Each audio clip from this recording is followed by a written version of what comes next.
నమస్తే, welcome to Chandu RK news. బులెటిన్ల ముందుగా హెడ్లైన్స్. అనంతపురం జిల్లాలో పర్యటిస్తున్న మంత్రి టీజీ భరత్. తిరుమల గోశాలలో ఆవులు సురక్షితంగా ఉన్నాయన్న భరత్. ఛత్తీస్గఢ్లో నారాయణపూర్ జిల్లాలో భారీ ఎన్కౌంటర్, పలువురు మావోయిస్టులు మృతి. హిందువులపై ముష్కర మూకల దాడులు దారుణం, రాష్ట్రపతి పాలన విధించాలని విహెచ్పి డిమాండ్. బీజేపీ రాష్ట్ర కార్యవర్గ సభ్యులు వడ్డేపల్లి రాజేశ్వరరావు జన్మదిన వేడుకల్లో పాల్గొన్న ఎంపీ ఈటల రాజేందర్. జీవీఎంసీ పీఠం కైవసం చేసుకున్న టీడీపీ, అవిశ్వాస తీర్మానంలో ఓడిపోయిన వైసీపీ మేయర్. భూభారతి రెవెన్యూ అవగాహన సదస్సులో రసబస, మంత్రి పొంగులేటి సమక్షంలోనే పోలీసులు సరితా వర్గీయుల మధ్య వాగ్వాదం. కోటి రూపాయలతో నూతనంగా నిర్మించనున్న సిసి రోడ్డు నిర్మాణ పనులు ప్రారంభించిన వ్యవసాయ శాఖ మంత్రి తుమ్మల నాగేశ్వరరావు. తిరుమలకు వీఐపీల తాకిడి, స్వామిని దర్శించుకున్న మాజీ Indian cricketer VVS Laxman, MP Vemireddy Prabhakar Reddy, MLA Vemireddy Prashant Reddy. CM Chandrababu నాయుడుపై ప్రజాశాంతి అధ్యక్షుడు ఫైర్. ప్రవీణ్ పగడాల హత్య కేసును దారి మళ్లించే ప్రయత్నం చేస్తున్నారన్న కేఏ పాల్. గోశాలలపై చంద్రబాబు ముసలి కన్నీరు, మాజీ ఎంపీ మార్గాని భరత్ ఘాటు విమర్శ. మంత్రి టీజీ భరత్ ఇన్ఛార్జి మంత్రిగా అనంతపురం జిల్లాలో పర్యటిస్తున్న ఆయన ఈ సందర్భంగా మాట్లాడుతూ ఎన్డీఏ పార్టీల మధ్య చిన్న చిన్న విభేదాలు సహజమన్నారు. ఇవన్నీ ఒక కుటుంబంలో సభ్యుల మధ్య జరుగుతున్నవే. అవన్నీ చర్చించుకొని అందరం ఐక్యంగా ముందుకు వెళ్తామని స్పష్టం చేశారు. పనిలేని వారే తిరుమల గోశాల గురించి దుష్ప్రచారం చేస్తున్నారని మంత్రి టీజీ భరత్ అన్నారు. తిరుమల గోశాలలో ఆవుల సురక్షితంగా ఉన్నాయన్న భరత్, అనారోగ్యరీత్యా ఆవులు చనిపోవడం సహజంగా ఉంటుందన్నారు. డిస్కషన్ జరగడం జరిగింది. సో బేసిక్లీ 10 months అయింది మన ప్రభుత్వం వచ్చి. సో ఎక్కడా ఇష్యూస్ లేకుండా, కార్యకర్తల దగ్గర కూడా ఏం ఇష్యూస్ లేకుండా 3 పార్టీలు కలిసిమెలిసి ఇంకా ముందుకు ఎట్లా స్ట్రాంగ్గా రేపు వచ్చే ఎలక్షన్స్లో ఎట్లా బాగా చేసుకోవాలా, ఏమన్నా ఇష్యూస్ ఉంటే సార్ట్అవుట్ చేసుకునే దాని విషయంలో ఈరోజు డిస్కషన్స్ జరగడం జరిగింది. సో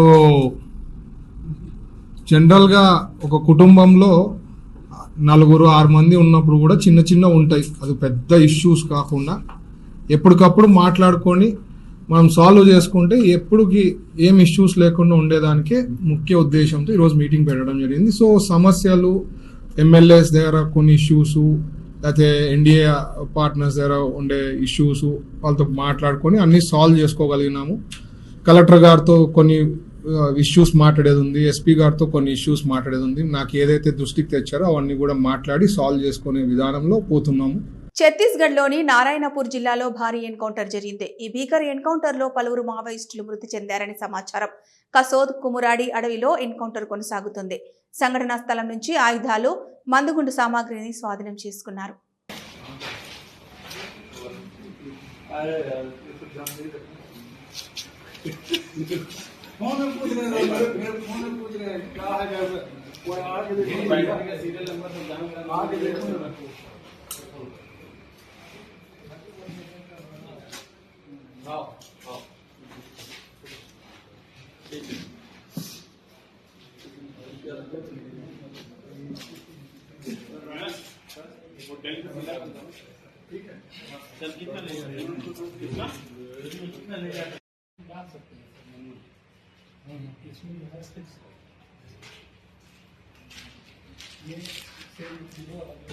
పశ్చిమ బెంగాల్లో ముష్కర మూకలు హిందువులపై దాడులు చేసి చంపడం దారుణమని, కేంద్ర ప్రభుత్వం వెంటనే అక్కడ రాష్ట్రపతి పాలన విధించాలని విహెచ్పి జాతీయ అధికార ప్రతినిధి రావినూతల శశిధర్, వివేకానంద జిల్లా అధ్యక్షులు పురుషోత్తం రెడ్డి అన్నారు. పశ్చిమ బెంగాల్లో హిందువులపై దాడులను ఖండిస్తూ శనివారం దిల్సుఖ్ నగర్లోని రహదారిపై విహెచ్పి బజరంగ్ దళ్ నిరసన కార్యక్రమం చేపట్టింది. వందలాది మంది విహెచ్ బజరంగ్ దళ్ కార్యకర్తలు పాల్గొన్నారు.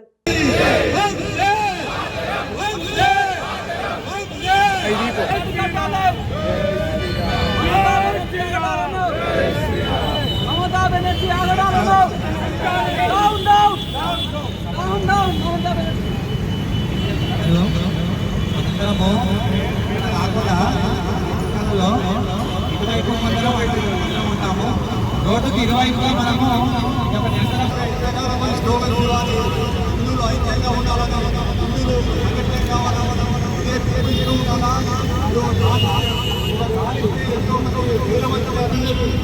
వ్యతిరేకంగా నిర్వహిస్తున్నాం. వెస్ట్ బెంగాల్లో హిందువుల మీద చాలా దారుణాలు జరుగుతున్నాయి. ఊళ్ళు వెళ్ళి పలాయనం చేస్తున్నారు.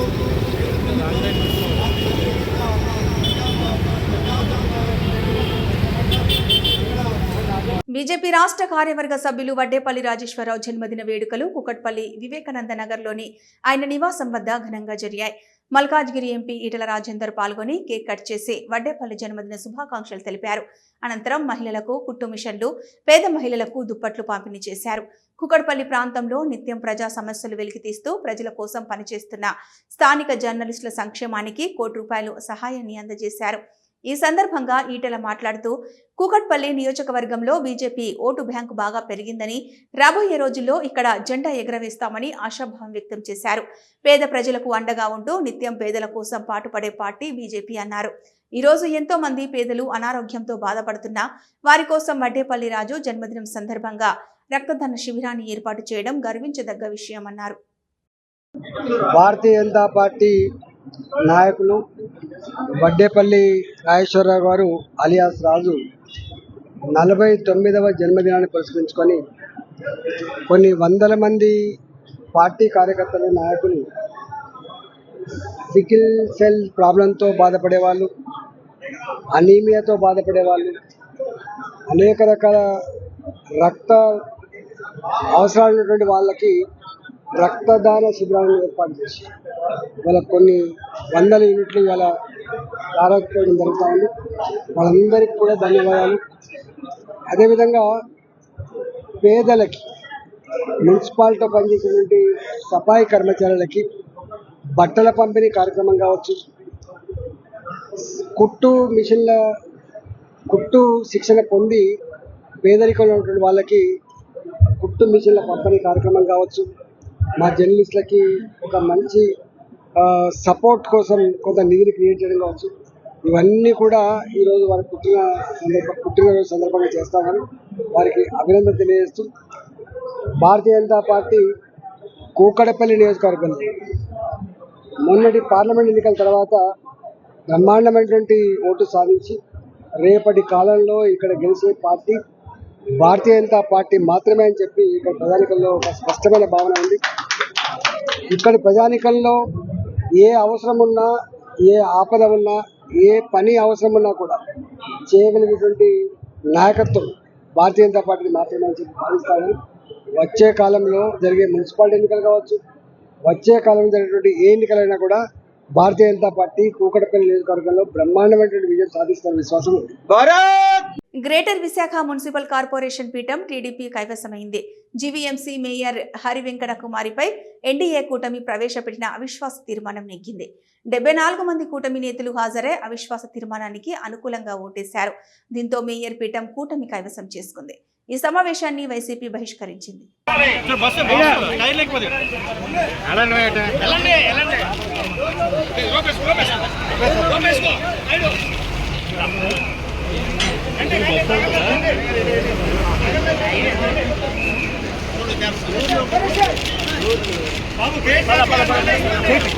సైడ్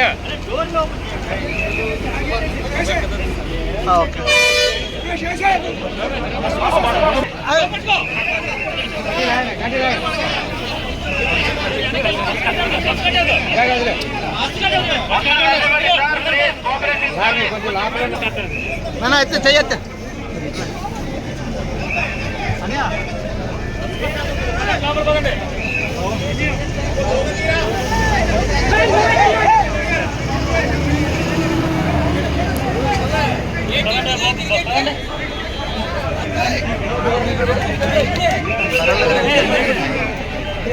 అన్న బస్ వెళ్ళనే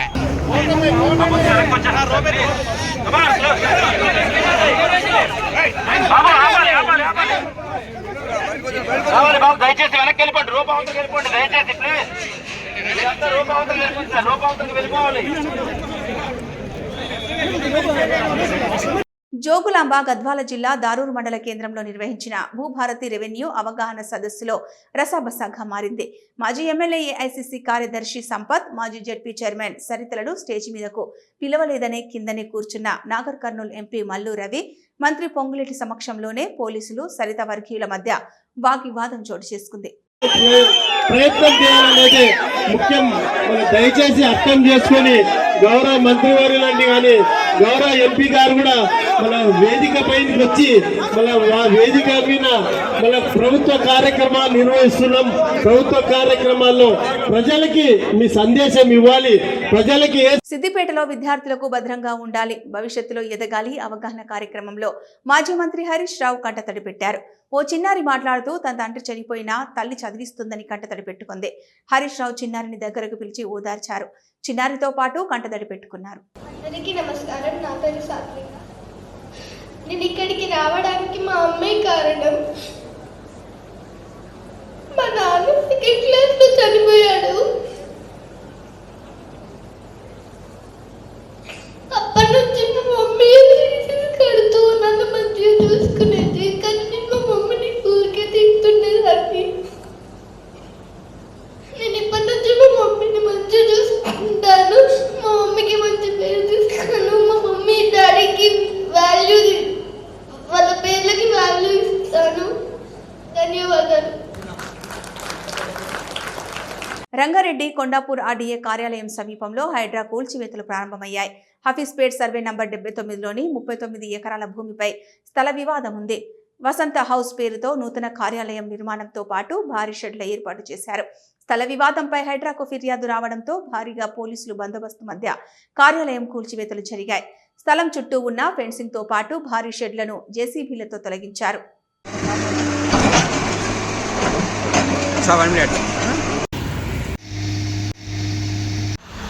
కరీంనగర్ జిల్లా తిమ్మాపూర్ మండలం రేణికుంట టోల్ గేట్ వద్ద ఆర్టీసీ ఎలక్ట్రికల్ బస్సు బీభత్సం సృష్టించింది. హైదరాబాద్ వైపు వెళ్తున్న కారును ఎలక్ట్రికల్ ఆర్టీసీ బస్సు వెనుక నుండి వేగంగా ఢీకొట్టింది. కారు వెనుక అద్దాలు ధ్వంసమయ్యాయి. డ్రైవర్ నిర్లక్ష్యం వల్లనే ఈ ప్రమాదం జరిగినట్లు ప్రయాణికులు తెలిపారు. ఎలక్ట్రిక్ బస్సు పట్ల అవగాహన లేకపోవడం, బస్సు స్పీడ్ను అంచనా వేయకపోవడం వల్ల ప్రమాదం జరిగినట్లు భావిస్తున్నారు. పోలీసులు ఘటనా స్థలానికి చేరుకొని కేసు నమోదు చేసి దర్యాప్తు చేస్తున్నారు. బస్సు డ్రైవర్ అతివేగం, అజాగ్రత్తగా నడపడం వల్లే ఈ ప్రమాదం జరిగిందని తెలుస్తోంది. బస్సులోని సీసీ కెమెరాలో రికార్డైన విజువల్ సోషల్ మీడియాలో వైరల్గా మారింది.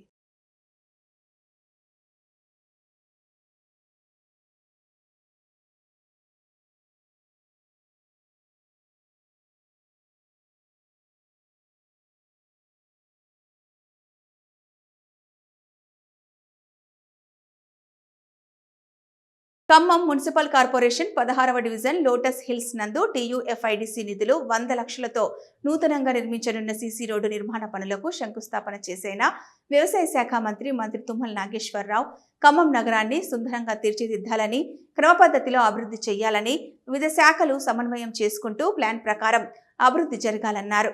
ఖమ్మం నగరంలో ఉన్న అధికార యంత్రాంగం, ప్రజాప్రతినిధులు ప్రజల అవసరాల కోసం అభివృద్ధి కార్యక్రమాలు చేపట్టాలని మంత్రి సూచించారు.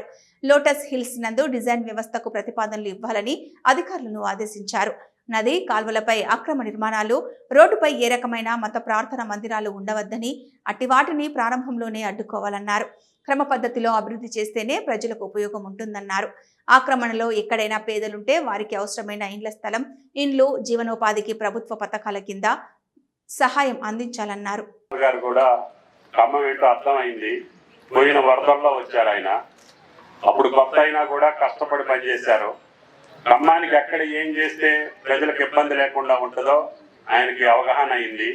అవగాహన తీరుగా ఆ కార్యక్రమాలు మొదలుపెట్టి, రంజిత్ గారు చిన్నప్పటి నుంచి ఇక్కడే ఉంటుండు, ఆయన మొదలుపెట్టిన పనులు పూర్తి చేయాలి. దయచేసి డ్రైన్ మట్టికి ఇంపార్టెంట్. నువ్వు, కమిషనర్ గారు, మేయర్ గారు, ఆ డివిజన్ కార్పొరేటర్, మళ్ళీ వర్షం వచ్చే లోపల పని పూర్తి కాకపోతే ఇబ్బంది అవుతుంది. కాబట్టి దయచేసి ఏ పనులు మొదలుపెట్టినా వర్షాకాలానికంటే ముందు అయిపోవాలి, క్వాలిటీ ఉండాలి. కాబట్టి రాధాకృష్ణ గారు అడిగిన డ్రైన్స్ చూడు, మరి 50 లక్షలైన తర్వాత బృందావని కాలనీలో రోడ్డు కరెక్ట్ చేయమని అడిగారు. 2 పనులు చేసి పెట్టమని చెప్పి అధికారులు అడుగుకుంటూ ఆర్డీఓ గారు కూడా ఉన్నారు.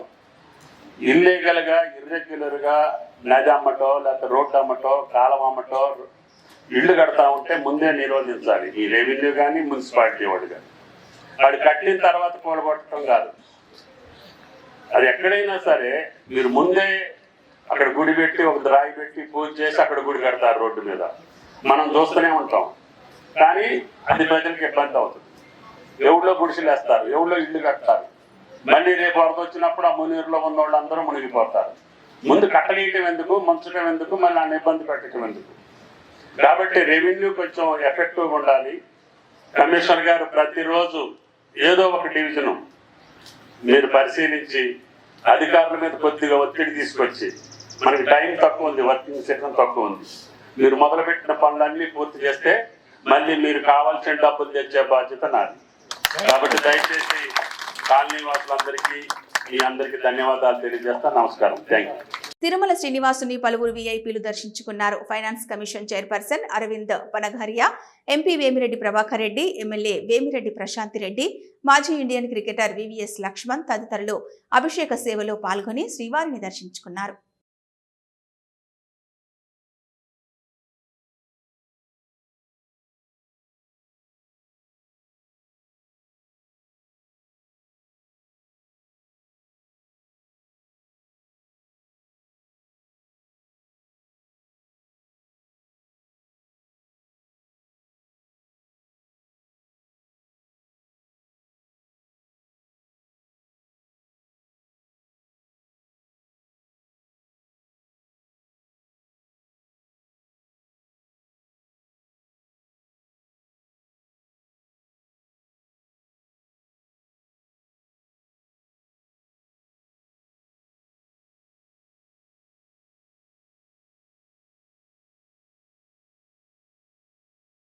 తిరుపతి జిల్లా తిరుచనూరులో అగ్ని ప్రమాదం చోటు చేసుకుంది. 3వ నెంబర్ గేటు వద్ద వంటశాల గది నుండి చెలరేగిన మంటలు స్థానిక సిబ్బందితో అగ్నిమాపక దళం వచ్చేలోపే మంటలు ఆర్పివేశారు.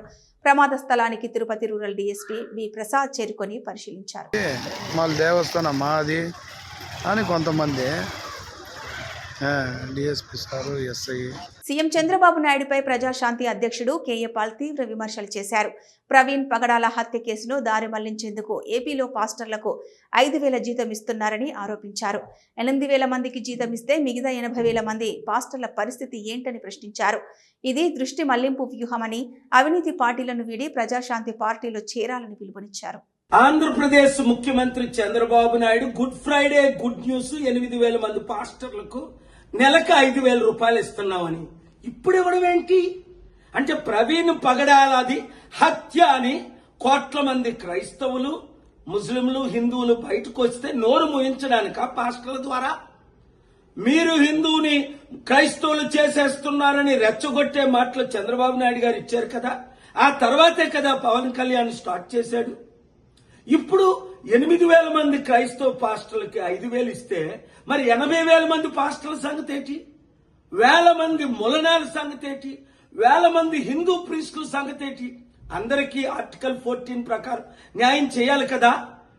దైవజనులారా, మన ఆత్మను మనం అమ్ముకుంటామా ఇస్కరియోతు యూదాలాగా? అయినా ఆయన సొంత డబ్బు లక్షల కోట్లు దేవుని మనకి ఇస్తున్నారా?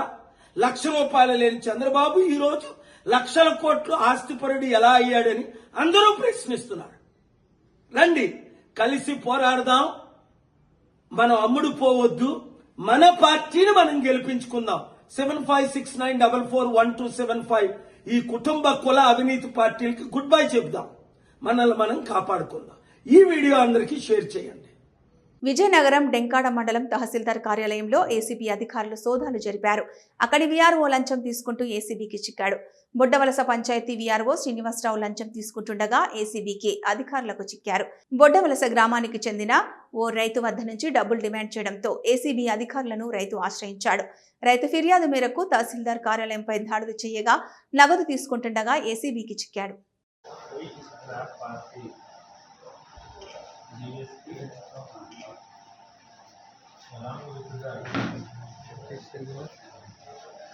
మాజీ ఎంపీ హర్ష కుమార్ మీడియా సమావేశంలో మాట్లాడారు. ఆ వివరాలు చూద్దాం. మొన్న 12వ తారీఖున ఎస్పీ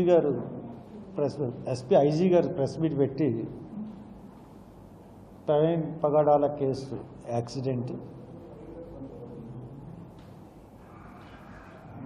మా ఇన్వెస్టిగేషన్లో ఆయన తాగి బండి నడిపాడని చెప్పి మందు కొనుక్కున్నాడు, చాలా చోట్ల ఆగాడు, చాలా చోట్ల ఆయన యాక్సిడెంట్కి కూడా గురయ్యాడు 2-3 చోట్ల. తర్వాత 11 గంటలకి నయారా పెట్రోల్ బంక్ దగ్గర కిందకి బండి జారిపోయి పడిపోయి చచ్చిపోయాడు, ఇది యాక్సిడెంట్ అని చెప్పారు. దీంతో పోలీసు యొక్క ఇన్వెస్టిగేషన్ని ఎవరూ నమ్మలేదు. కారణం ఏంటంటే పోలీసులే ప్రెస్కి వచ్చి కొన్ని వీడియోలు రిలీజ్ చేయించి ఆ వీడియోలతో మాకు సంబంధం లేదని చెప్పి మళ్ళీ అయ్యే వీడియోలు రిలీజ్ చేసి యాక్సిడెంట్ అని తెలిసేసారు. పోస్ట్ మార్టం రిపోర్ట్ వెంటనే ఇస్తామన్నారు. ఇప్పటికి వారం అయింది, పోస్ట్ మార్టం రిపోర్ట్ ఇవ్వలేదు. ఒక బాధ్యత గల ఆఫీసరు వారం క్రితం ప్రెస్ మీట్ పెట్టి ఇప్పుడు దాకా పోస్ట్ మార్టం రిపోర్ట్ వాళ్ళ దగ్గర లేదంటే అనుకోవచ్చు. పోస్ట్ మార్టం రిపోర్ట్ ఎందుకు ఈ పోస్ట్ మార్టం రిపోర్ట్ని లేట్ చేస్తున్నారు? ఇది 3 రోజులు 4 రోజుల ముందే పోలీసుల దగ్గర ఉంది, ఎందుకు ఇవ్వట్లేదు? What is the reason behind that? అంటే పోస్ట్ మార్టం అన్నా తప్పు ఉండాలి, ఈ డిలే చేయడం వల్ల పోస్ట్ మార్టం అన్నది రీపోస్ట్ మార్టానికి పనికి రాకుండా చేయడానికన్నా అయ్యి ఉండాలి. రాజమండ్రి మాజీ ఎంపీ మార్గాన్ని భరత్ మీడియా సమావేశం నిర్వహించారు. తిరుమల తిరుపతి దేవస్థానంపై టీడీపీ రాజకీయం చేస్తోందని ఆయన అన్నారు. మీడియా సమావేశంలో ఆయన ఏం మాట్లాడారో ఇప్పుడు చూద్దాం. హిందువులకే కాదు, యావత్ ప్రపంచంలో ఉన్న ప్రతి భారతీయులకి, ప్రతి ఒక్కరికి కూడా ఆరాధ్య దైవము కలియుగ వైకుంఠుడు తిరుమల తిరుపతి దేవస్థానం. మరి ప్రసాదాలు లడ్డూల్లో కల్తీ ఏదో కొవ్వు, జంతువుల కొవ్వు కలిసిపోయింది అని అన్ని అవాస్తవాలను తీసుకుని వచ్చి మొత్తం ప్రజల మనోభావాలు దెబ్బతీసే విధంగా ఆ రోజు ఎన్ని ప్రయత్నాలు చేశారు చంద్రబాబు నాయుడు గారు, పవన్ కళ్యాణ్ గారు. మరి ఆయన అయితే సనాతన ధర్మం అని చెప్పి మొత్తం తిరుపతి మెట్లెక్కారు. నేను ఇవాళ అడుగుతా ఉన్నా, ఇదే తిరుమల తిరుపతి దేవస్థానము ఆధ్వర్యంలో నడుస్తున్న గోశాల ఎన్ని గోవులు చనిపోయినాయండి? చంద్రబాబు నాయుడు గారు అంటారు అసలు గోవులే చనిపోలేదు అని చెప్తాడు. వాళ్ళ చైర్మన్, టీటీడీ చైర్మన్ అంటారు 22 గోవులు చనిపోయినాయి అంటాడు. టీటీడీ ఈఓ అంటారు లాస్ట్ ఇయర్ 170 గోవులు ఎన్నో చనిపోయినాయి, ఇప్పుడు 40, ఈ 3 నెలల్లో 46 గోవులు చనిపోయినాయి అని అంటారు. అక్కడ తిరుపతి ఎమ్మెల్యే అంటాడు 30 గోవులు చనిపోయినాయి అంటాడు. ఒక్కరికి పొంతం లేదు. చంద్రబాబు నాయుడు గారు డైరెక్ట్గా అబద్ధం ఆడేస్తున్నారు. గోశాలలో గోవులు చనిపోయినాయి అని చెప్తా ఉన్నారు. ఆయనకు బాధ కలిగిందంట, జగన్మోహన్ రెడ్డి గారికి బాధ కలిగింది. మరి బాధ కలగదండి? నాకు అర్థం కావట్లా. మరి సనాతన ధర్మం ఏమైపోయిందని అడుగుతా ఉన్నా. ఆయన పవన్ కళ్యాణ్ గారు చెప్తా ఉన్నారు కదా, మరి ఆయన ఎందుకు స్పందించలేదని అడుగుతున్నా. దీనికంటే ఒక ఫుల్ స్టాప్ పెట్టాలి కదండి. ఇంత దారుణమా? ఇంత అన్యాయమా? దీనికి పూర్తి స్థాయిగా ఒక విజిలెన్స్ ఎంక్వైరీ చేయండి. దీనికి బాధ్యులు ఎవరు? ఖచ్చితంగా తిరుమల తిరుపతి దేవస్థానం బాడీ అవుతుంది. చైర్మన్తో పాటు అక్కడ ఉన్న సభ్యులందరూ అవుతారు, దాంతోపాటు ఈవో కూడా అవుతాడు. శ్రీకాళహస్తి ఆలయంలో శ్రీ జ్ఞాన ప్రసూనాంబదేవి తిరుచి వాహనంపై భక్తులకు దర్శనమిచ్చారు. ఆలయంలోని అమ్మవారి సన్నిధిలో అమ్మవారి ఉత్సవమూర్తికి విశిష్ట దివ్య అలంకారాలు చేసి తిరుచి వాహనంపై కొలువు తీర్చి ఆలయ ప్రాకారోత్సవం చేపట్టారు. విశేష సంఖ్యలో భక్తులు దివ్య మంగళకర స్వరూపిణి జ్ఞాన ప్రసూనాంబికాదేవిని దర్శించుకొని ఆధ్యాత్మిక ఆనందంతో పరవశించారు.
ఇది ఇప్పటి వరకున్న అప్డేట్స్. మరో బులెటిన్లో మళ్ళీ కలుద్దాం.